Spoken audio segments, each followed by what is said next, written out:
ನಮಸ್ಕಾರ ಎಲ್ಲರಿಗೂ. ಹಿಂದಿನ ವಿಡಿಯೋದಲ್ಲಿ ನಾನು ರಿಯಲ್ಮಿ 14 Pro Plus ಫೋನ್ ಬಗ್ಗೆ ಹೇಳಿದ್ದೆ. ಈ ವಿಡಿಯೋದಲ್ಲಿ ನಾನು ರಿಯಲ್ಮಿ 14 Pro ಫೋನ್ನ ಸ್ಪೆಸಿಫಿಕೇಶನ್ ತಿಳಿಸ್ಕೊಡ್ತಾ ಇದ್ದೀನಿ. ಫಸ್ಟ್ ಬಂದ್ಬಿಟ್ಟು ಈ ಫೋನ್ನ ಡಿಸೈನ್. ಈ ಫೋನ್ ಪ್ಲಾಸ್ಟಿಕ್ ಬ್ಯಾಕೊಂದಿಗೆ ಬರುತ್ತೆ ಮತ್ತು 190 ಗ್ರಾಮ್ಸ್ನ ವೇಟನ್ನು ಹೊಂದಿದೆ. ಇದರಲ್ಲಿ ಕೂಡ 3 ಕಲರ್ ಬರ್ತವೆ, ಒಂದು ಬ್ಲ್ಯಾಕ್, ಇನ್ನೊಂದು ಪಿಂಕ್ ಮತ್ತು ಇನ್ನೊಂದು ವೈಟ್. ಇದು ಕೂಡ IP68, IP69 ಮತ್ತು IP6 ರೇಟಿಂಗ್ ಕೂಡ ಸಪೋರ್ಟ್ ಮಾಡುತ್ತೆ.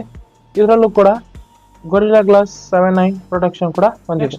ಈ ಫೋನ್ನ ಡಿಸ್ಪ್ಲೇ ಬಗ್ಗೆ ಹೇಳೋದಾದ್ರೆ, ಈ ಫೋನಲ್ಲಿ 6.53 inches full HD plus curve AMOLED display ಬರುತ್ತೆ. 14 Pro Plus ಅಲ್ಲಿ ನಿಮಗೆ ಕ್ವಾಡ್ ಕರ್ವ್ ಡಿಸ್ಪ್ಲೇ ಸಿಗ್ತಾ ಇತ್ತು, ಇಲ್ಲಿ ಕರ್ವ್ ಡಿಸ್ಪ್ಲೇ ಸಿಗ್ತಾ ಇದೆ ಮತ್ತು 120 Hz ರಿಫ್ರೆಶ್ ರೇಟ್ ಹಾಗೂ 3400 ನಿಟ್ಸ್ ನ ಪೀಕ್ ಬ್ರೈಟ್ನೆಸ್ ಕೂಡ ಬರುತ್ತೆ. ಇದರ HBM ಬ್ರೈಟ್ನೆಸ್ ಬಂದ್ಬಿಟ್ಟು 1200 ನಿಟ್ಸ್ ಆಗಿದೆ ಮತ್ತು ಯೂಟ್ಯೂಬ್ ಅಲ್ಲಿ HDR10 ಸಪೋರ್ಟ್ ಮಾಡುತ್ತೆ. ಅಪ್ಡೇಟ್ ಸಮೇತ ನೆಟ್ಫ್ಲಿಕ್ಸ್ ಅಲ್ಲಿ ಕೂಡ HDR10 ಸಪೋರ್ಟ್ ಬರುತ್ತೆ ಅಂತ ರಿಯಲ್ಮಿ ದವರು ಹೇಳಿದ್ದಾರೆ. ನೆಕ್ಸ್ಟ್ ಈ ಫೋನ್ ನ ಪರ್ಫಾರ್ಮೆನ್ಸ್ ಬಗ್ಗೆ ಹೇಳೋದಾದ್ರೆ, ಇದರಲ್ಲಿ MediaTek ಅವರ Dimensity 7300 ಎನರ್ಜಿ ಪ್ರೊಸೆಸರ್ ಬರುತ್ತೆ. ಇದು ಕೂಡ ಒಂದು 4nm ಪ್ರೊಸೆಸರ್ ಆಗಿದೆ. ಇದರ ಅಂತೂ ಸ್ಕೋರ್ ಬಂದ್ಬಿಟ್ಟು 7 lakh ಹತ್ತತ್ರ ಸ್ಕೋರ್ ಮಾಡುತ್ತೆ.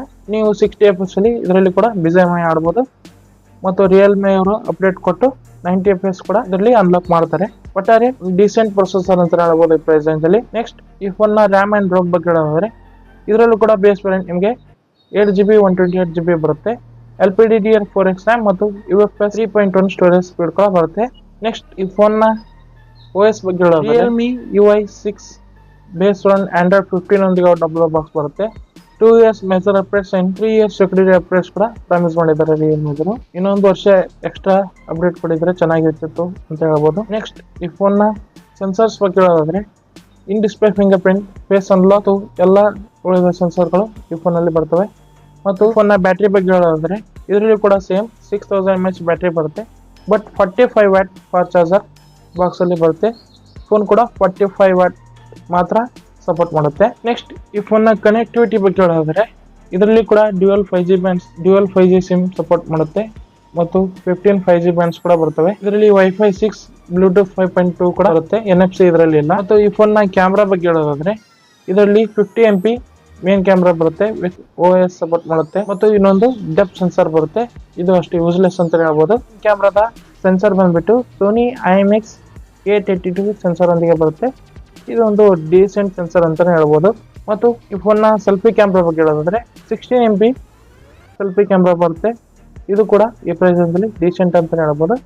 ಮತ್ತು ಈ ಫೋನ್ ನ ವಿಡಿಯೋಗ್ರಫಿ ಬಗ್ಗೆ ಹೇಳೋದಾದ್ರೆ, ಮೇನ್ ಕ್ಯಾಮ್ರಾದಿಂದ ನೀವು 4K 30 fps ಅಲ್ಲಿ ವಿಡಿಯೋ ಶೂಟ್ ಮಾಡಬಹುದು.